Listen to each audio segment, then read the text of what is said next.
Hi everyone, welcome back to another episode of the Danny Show. Today I have a very special guest. His name is Aaron Rose. So Aaron Rose is a dynamic sports journalist and Toronto Raptors content creator whose passion for basketball shines through his live, engaging coverage. With a keen eye for detail and a knack for storytelling, Aaron brings the world of sports to life, particularly focusing on the Toronto Raptors. Through his insightful analysis and captivating narratives, he provides fans with a unique perspective on the game they love. As a dedicated journalist, Aaron Rose is committed to delivering top-notch content that informs, entertains, and inspires basketball enthusiasts everywhere. Through his writing, podcasting, and multimedia creations, Aaron continues to cement his place as a respected voice in the world of sports media, captivating audiences with his unique blend of expertise, enthusiasm, and authenticity.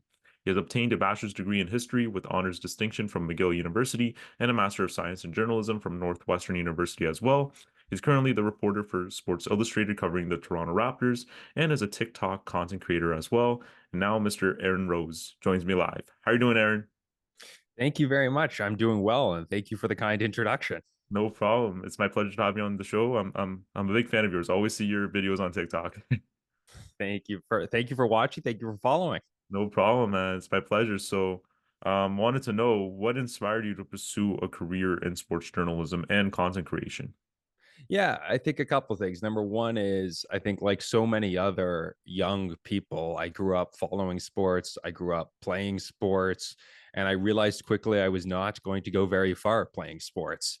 And when I realized I wasn't going to play it and I probably wasn't smart enough to coach it, Mhm. that's where sports journalism, sports broadcasting comes into focus. And I grew up watching Part Interruption with Michael Wilbon and Tony Kornheiser. And I was like, I want to be like those guys when I'm older. And Right. that drive sort of kept me going to get into this space. And it's a really tough space, and we can talk about that. But I think Right. a couple of years ago, I sort of said, if I want to make it to any extent in this industry, I've got to sort of change with the times. And I might not be the best writer, even if your intro suggested that I am, which I appreciate. But it's really hard to be a good writer and compete with the other writers on the Raptors beat who are so talented and have been doing it for years. And I was trying to think, how can I be a little different than a lot of Mhm. other people? Right. And for me, it was social media. It was, how can I create videos that are different than what other people are doing, Mhm. and how can I connect with people sort of in a new way? And I Right. didn't know that TikTok was going to take off. Obviously, when I was growing up, I didn't dream of being on TikTok. It wasn't around. Right. Right. Right. But it was a matter of having a voice, finding something to say, and then creating engaging content. And I've been doing that, I want to say, for maybe 3 or 4 years now, and I've loved it. And that's sort of become a passion of mine is sports journalism, telling stories, coming up with interesting content to provide to fans and having a voice in whatever conversation fans are having these days. That's amazing to hear. Yeah, I can speak on every Raptors fan. Thank you for everything that you do on TikTok and Instagram, man. You do deliver the best news a Raptors fan can like always like we always consume your news, man. So thank you. I appreciate that. So wanted to know since you've been involved with like the game itself, the Raptors, you've covered them for quite a while now. I wanted to know, is there like a particularly special moment for you covering like a specific Raptors game or just a general basketball game? Yeah, I think for me, the moments that come that I think about when you ask a question like that are the moments where I remember the first time Gary Trent Jr. mentioned that he had seen my videos, Uh-huh. or RJ Barrett mentioned at Media Day the other day, whatever it was, a couple of weeks ago, that I asked him a question. He's like, "Oh, I've seen your videos. You're that guy." And then I've also had interactions where like Bruce Brown sort of was like, "I saw one of your videos and didn't really like it," where That's where so we were cool. kind of critical of him. Yeah. And I say that only because it shows to me that lots of people are seeing my content. Raptors players are seeing my content, but it's also a moment, and I remember feeling in all those moments like, what did I say? And you have a moment where you think to yourself, was I unfair with these guys? Did I say something about Gary that I regret? Was I too harsh? Was I making fun of him in a way that was not journalistically sound? And Right. I think in each of those moments, I sort of thought back to myself and said, I think I'm okay here. Like, I think I can stand by. And that doesn't mean everything I say about, Raptors players has to be positive. And I think people who have been following me know that's not always the case, but it Right. always has to be fair. And Mhm. I think I can criticize, for example, Gary's defense. And if he sees that, I can say, listen, Gary, like, you're just not a very good defender or whatever. Right. And like, let's watch the clips or whatever. So I think for me, it's really cool when fans come up to me and say they watch my stuff. And it's really cool Sure. when Raptors players say that, but also it's a moment of saying, okay, have I been true to myself? Have I been fair with these people? And I think that's something that jumps out at me. And then, obviously I think back to OG's shot against the against the Celtics, the Right. OG my shot. Kyle made fun of my hair once. That was kind of funny. So there are other moments, but for me, the one that comes to mind are sort of those moments where I have like a genuine interaction with the players. No, I understand like having those players recognize your content and who you are exactly, So some of them like, they just see you as like a journalist and they don't really want to interact with you, but to have them actually, say I watch your videos, that's a really cool feeling. Like that's really cool that that's going for you, man. And I wanted to know, you talked about criticism on the players. I wanted to know how have you faced criticism in the industry? What challenges have you faced? Yeah, I think if you read my DMs, if you read my what they say about me on Twitter or on Reddit, sometimes it's not always positive. Oftentimes it's not always positive, but I also receive a ton of feedback. You had nice things to say about me. Other people say nice things about me as well. Sure. And I think at the beginning, I maybe took some things to heart and was like, okay, but at the end of the day, it's like you're not going to be loved by everyone. Right. And I could go out and always say the Raptors are, going to win the championship next year. This is the greatest team ever. But that's not necessarily who I am. And that's not keeping it honest. And I was really negative this past season and last offseason. And I think it was warranted. Like the team wasn't very good. And I think the team was in trouble. And I said that. And if you don't Right. want to hear that because you only want to hear, sunshines and rainbows and whatever, then that's okay. Like you're a fan. I'm not going to tell you how to be a fan. But Right. if you want maybe honesty or you appreciate the perspective, you don't have to agree with me. I just Exactly. hope you keep it respectful. Then hopefully you can appreciate me. And when things are good, I'll tell you things are good. And when things are bad, I'm going to tell you things are bad. And I just want to keep it true to myself. So I Oh, think when it comes to criticism, it's often from fans. I think the feedback I've received from other media members has been positive. Like, Michael Grange and Doug Smith are like, it's kind of cool what you're doing on social media. Like, we don't know how to do that. And right. that was for me, the big thing is like, I can't really compete with them when it comes to playing on their turf, like having, 25 years of experience covering the Raptors and the connections they've made. Right. But I look at it and say, they can't compete with me on my turf, Right. or at least aren't trying right now. So Exactly. it was a way to differentiate myself and do something and communicate with people in a different area that they're not really taking advantage of right now. No, I understand what you mean completely. I understand. So I wanted to know also which place in this industry did you learn like the most skills from? Yeah, I think, I learned a lot. I covered the Blue Jays years ago on an internship with MLB.com, and it really taught me a lot about how to cover the team and how to cover a team and writing a story that is ready the moment in basketball, the final buzzer sounds, or in baseball, the final out is ready. And that's really tough. And I learned a lot from Gregor Chisholm, who now works for the Toronto Star, but about how to have a story ready and keep it flexible because it's really easy to write a story after the fact. It's a lot harder to write a story when you don't know how the game's ending. And I think a lot about a story Michael Grange wrote about Kawhi's shot, Right. in game 7 against the 76ers and how he needs to have a story ready within minutes of the game being over because he needs to run downstairs and in that case, speak to Nick Nurse, Right. 5-10 minutes after the game. So if that shot goes in, they win the game, and he has to be ready to write a story about Kawhi hitting that shot. Hmm. But if that shot doesn't go in, and certainly, that game was going to go to overtime if he misses that shot. But let's say they lose that game, Right. if he misses that shot, you also have to have a story that's ready to go for a loss. And the whole narrative changes of that game For or of any sure. game, depending on if one shot goes in or one shot doesn't go in. So I Definitely. think learning how to have a story ready, I think learning also, you know, to put your fandom aside, that you're not somebody has a nice dunk. I can be like, wow, that was a nice dunk, but I'm not getting up, hooting and hollering and cheering like crazy. And while I didn't cover the team when Kawhi hit that shot, I imagine the press box for that game was working really hard. They were not jumping up and down. And it's about having your composure in that Right. moment and knowing that, you're here not as a fan, you're here to work. And Exactly. you got to find something to say, and you got to find something to say quickly, and you got Mhm. to get the content to your viewers or your listeners or whatever as quickly as possible. And I remember talking to Bob Elliott at the Blue Jays game, and when Joe Carter hit that walk-off home run, he said the Mhm. press box was like in panic writing the story. It wasn't about jumping up and down because Toronto just won the World Series. So it's sort of a different. You sort of have to look at sports differently, and that's something I learned a lot covering the Blue Jays. No, I understand. I think sports is unpredictable. Like the outcome could come a totally different way than the way you expected it. A win could come as a loss, or a loss can come out as a win. So you always have to be ready. The stories change, like you said. So imagine if the Kawhi shot didn't go in and went to overtime and they lost. You have to be ready to write that, report on the loss, not the win. And how many times have we seen, the Raptors fall behind 15 points or the Raptors are ahead 15 points and you're like, Exactly. okay, this game's over. I can Right. start writing my win or I can start writing my loss.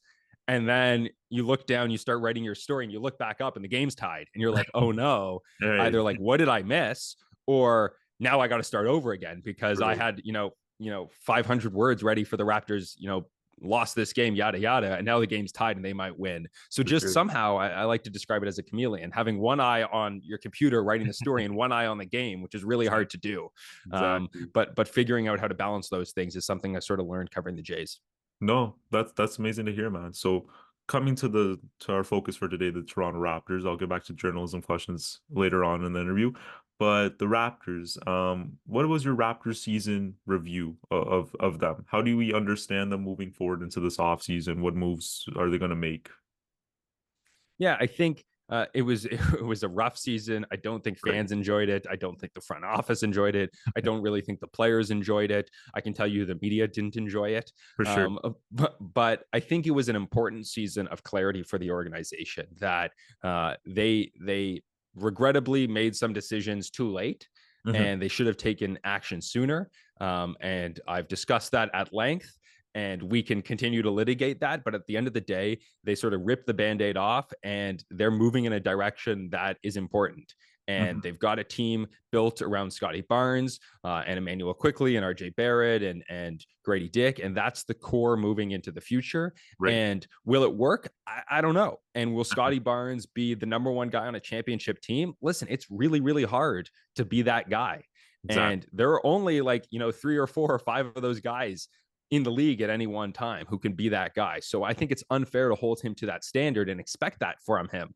But at the very least, I think Raptors fans should be optimistic because they picked a direction and that direction at least makes sense now. We'll see how the NBA draft lottery goes. It's going to be Hmm. a huge Mother's Day for the organization. For sure. But I think now they're heading in the right direction with a player that, coming into last season, Scotty Barnes had a really rough sophomore season. Right. And if he had a third year that was similar to that, we might be saying, like, this isn't the guy.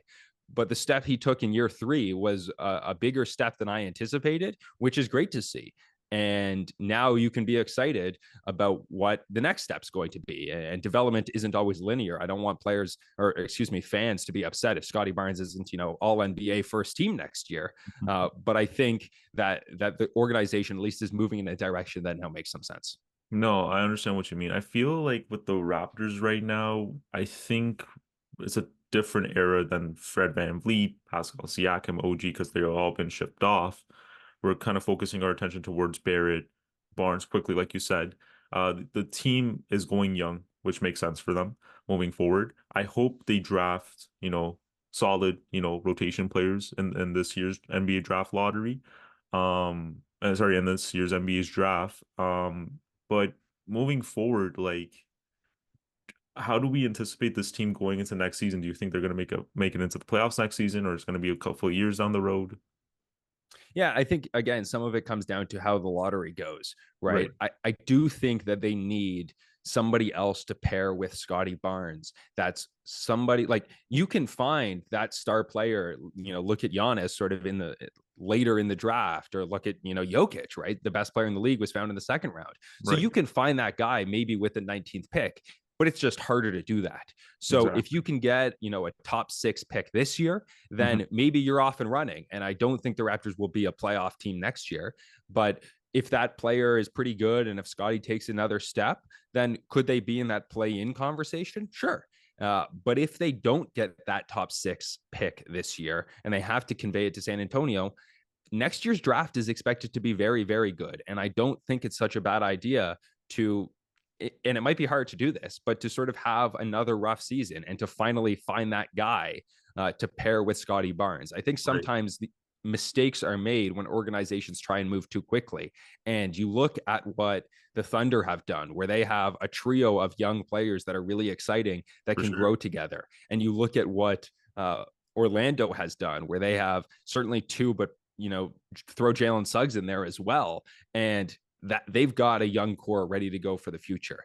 And Right. this might be the last opportunity, you hope, for the Raptors to be bad enough to draft a guy who can be sort of a franchise changing guy at the top of the draft. Hmm. Because if you're drafting from the middle of the draft, you can find guys. It's just not as easy, let's say. Right. So I think the Raptors would really like to either have a top 6 pick this year or maybe a top 6 pick in a really loaded 2025 draft, and then be off and running with a core that includes Scotty Barnes, RJ Barrett, Emmanuel Quickly, Grady Dick, and another top lottery guy for the future. Right. I understand. I think from my perspective, the one thing this team's lacking is the center position. We don't have a center.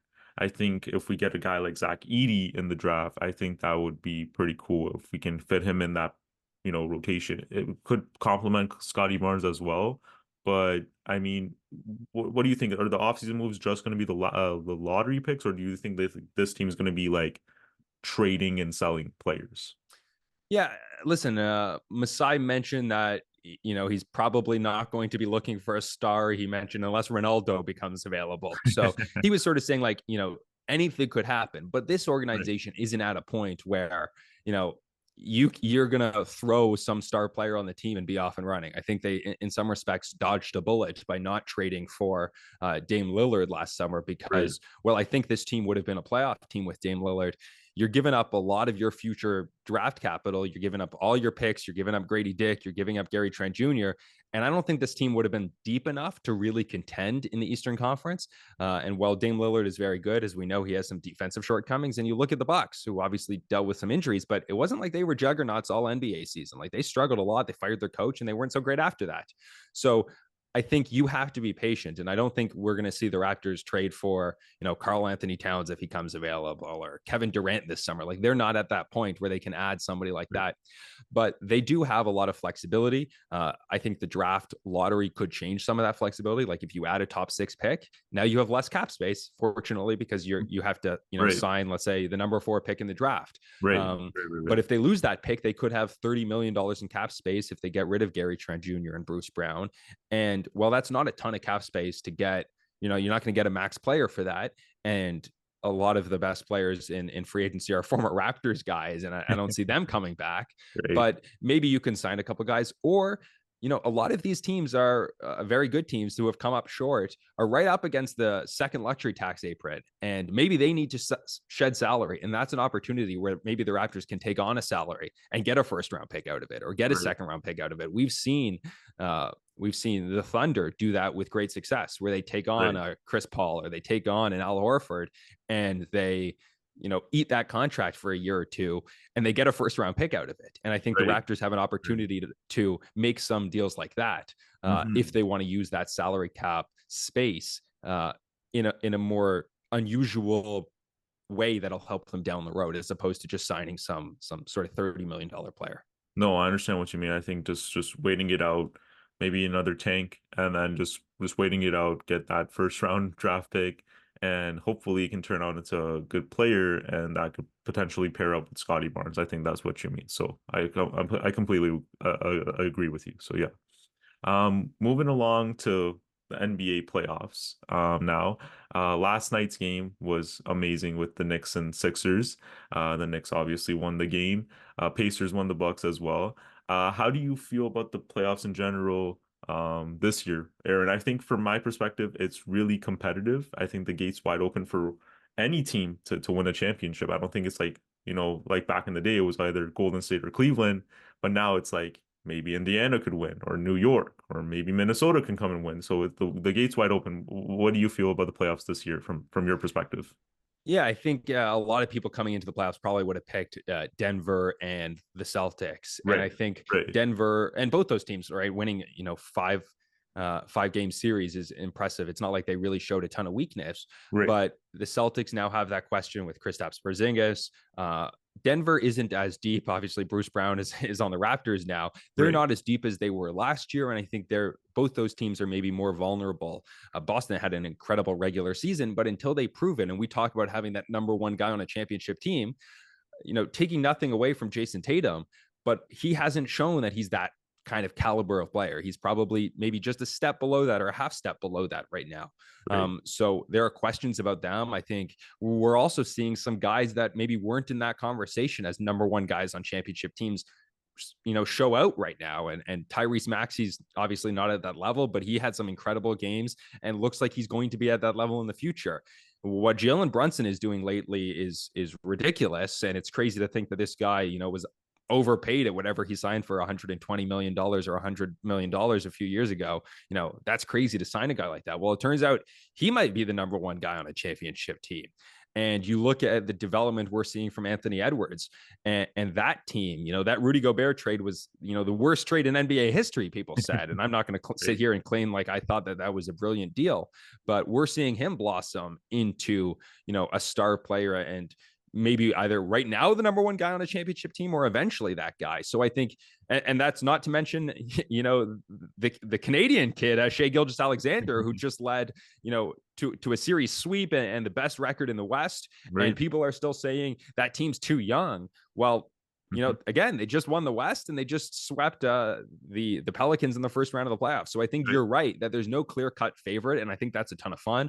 We've, for the most part, with the exception of a few series, had a Right. great first round, Right. and that's that series between Orlando and the Cavaliers is going to have huge impacts, and that we already talked about that. That Orlando team's a ton of fun. If Mhm. you're asking me to pick a champion right now, I'm not sure I'm going to have an easy time doing that. And I think Sure. maybe that's when the NBA is at its best. Is it's not just like, okay, let's wait around for Steph Curry and LeBron in the finals. Sure. I don't know who's going to be in the finals today, and I'm not afraid to admit that. No, I completely agree. Again, the gate's wide open, right? Anyone can take that chip, which is really cool. And I think a lot of NBA fans like that. Like a lot of NBA fans have been waiting for that kind of atmosphere, right? That gate wide open for anyone to take the chip.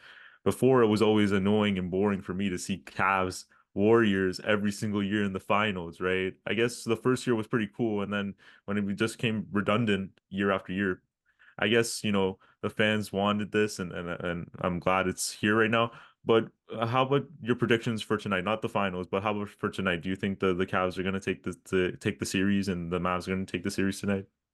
Yeah, I think both of those series are really interesting. I'm kind of pulling for the Magic. I like what they've done Right. with that young core and being sort of that nobody expected us to be here, but here we are team. And I would like that series to go a little longer. I think the Cavs are heading toward a really interesting offseason, especially if they come up short in the playoffs. So I hope we get to see that series go to 7. And then when it comes to the Clippers, it's like that team can never stay healthy. And I was Right. talking to somebody the other day and saying, like, in hindsight, it makes that Raptors championship run so much more remarkable because they did get what essentially has been the one Kawhi healthy playoffs Right. since he left. So Right. looking back on it, it's like, it's crazy that the Raptors were able to keep him healthy because unfortunately, this is one of the greatest players when healthy, maybe in NBA history. Like what he did in that playoffs is remarkable. And when he plays, he Mhm. continues to be outstanding. I think he was on the outside of the MVP conversation this year, sort Sure. of just on the outside when he was healthy and playing earlier this year. It's just unfortunate he hasn't been able to stay that way. I think with him, the Clippers would have sort of made it a more interesting series, but without him, I think Luka Doncic has shown that maybe he's too much for that Clippers team. Right. No, I understand. And I completely agree with you. So Aaron, thanks for coming on the show. Final question. Any advice you have for aspiring broadcasters like myself or anyone watching who wants to get into the sports media industry and journalism industry? Yeah, I think I got a lot of advice. I Sure. would say first of all, make sure you know what you're getting yourself into, and it's not great pay. It's long hours. It's this isn't a 9 to 5 like the rest of your friends, right? This is Valentine's Day at Scotiabank Arena. This is Saturday night, watching Raptors Hawks. When you want to go out with your friends, or if you're covering Right. the Jays, it's Saturday night at the ballpark on a beautiful Sunday, July evening. And uh, that can be great. or that can be like, it's work. And I think sometimes when you turn Mm. what you love into work, there are moments where you're like, I love that I'm doing this. And there are moments where it becomes work. And Right. sometimes it's fun to work to work a 9 to 5 and come Mhm. home from your day doing whatever it is you do and having a beer and watching the Raptors and not Sure. having to work that moment. Exactly. And when Kawhi hits that shot or OG hits that shot or when they win a game, you can celebrate with friends because you're not working that moment. Right. To go back to that OG shot, it was in the pandemic, so I wasn't there, but I was with my brother and my fiance, Hmm. and they were losing their minds. And Hmm. I was like, please be quiet. I'm trying to write a story right now when he hits that shot. So Great. it's something that you have to know you can't do anything else because you No, just yeah, love this so much for sure. because, it's tough. And then the other thing I would say is advice. If you are one of those people that's like, I cannot see myself doing anything else, this is what I have to do. And you're willing to sign up for all those things. I would say start creating content and yourself with this show and with me on social media and TikTok and Instagram. Like, I didn't know where it was going to lead to, and you don't know where it's going to lead to, but Exactly. you don't need to work for Sportsnet or TSN or the Toronto Star or whatever to be able to have an opinion and talk to people and Exactly. say interesting things and create great content. So Exactly. if you need to work a 9 to 5 to pay the bills, I understand that and I can respect that. But if you want to get into this industry, come home from your 9 to 5 and post a video. And on your Right. weekend, post a video about your Raptors take or your Blue Jays take, or and back it up and ask yourself, what kind of content do I like? What kind of conversations am I having with my friends? What kind of conversations am I seeing on Twitter, on Reddit? And have a voice in those conversations. That's what I do. I try Mhm. and say, okay, what do Raptors fans want to talk about? Here's what I think on this topic. Right. And I'm just trying to have a voice in those conversations and say something interesting. And if you want to make a YouTube channel and post on YouTube, go for it. And if you want to post on TikTok or Instagram, post there. And your first video is going to suck, but that's okay. And you hope your second one's going to be better, and your third one's going to be better than that. And when one of them goes viral, learn from that and try and replicate it. So Exactly. that's my advice to young journalists: is you don't have to get the internship at some big place. Right. in this in this day and age, you can just post on Instagram or TikTok and Twitter and see where it leads to. Exactly. That's what I'm doing with my show, Aaron. Like I'm voicing my own opinion. Like I don't have that internship with Sportsnet or TSN like I've always wanted, but this show gives me that platform to speak to amazing guys like yourself and many other people I brought on my show to just converse, talk about their opinions on sports, specifically like Toronto sports, which is what I want to do with my show. So it's pretty cool. And yeah, thanks for coming on, Aaron. This was For great. sure. Thank you for having me. No problem. You can follow Aaron on his social handles. I'll put them in the description down below. Aaron Rose, everyone. Thank you, Aaron. Appreciate it. Thank you.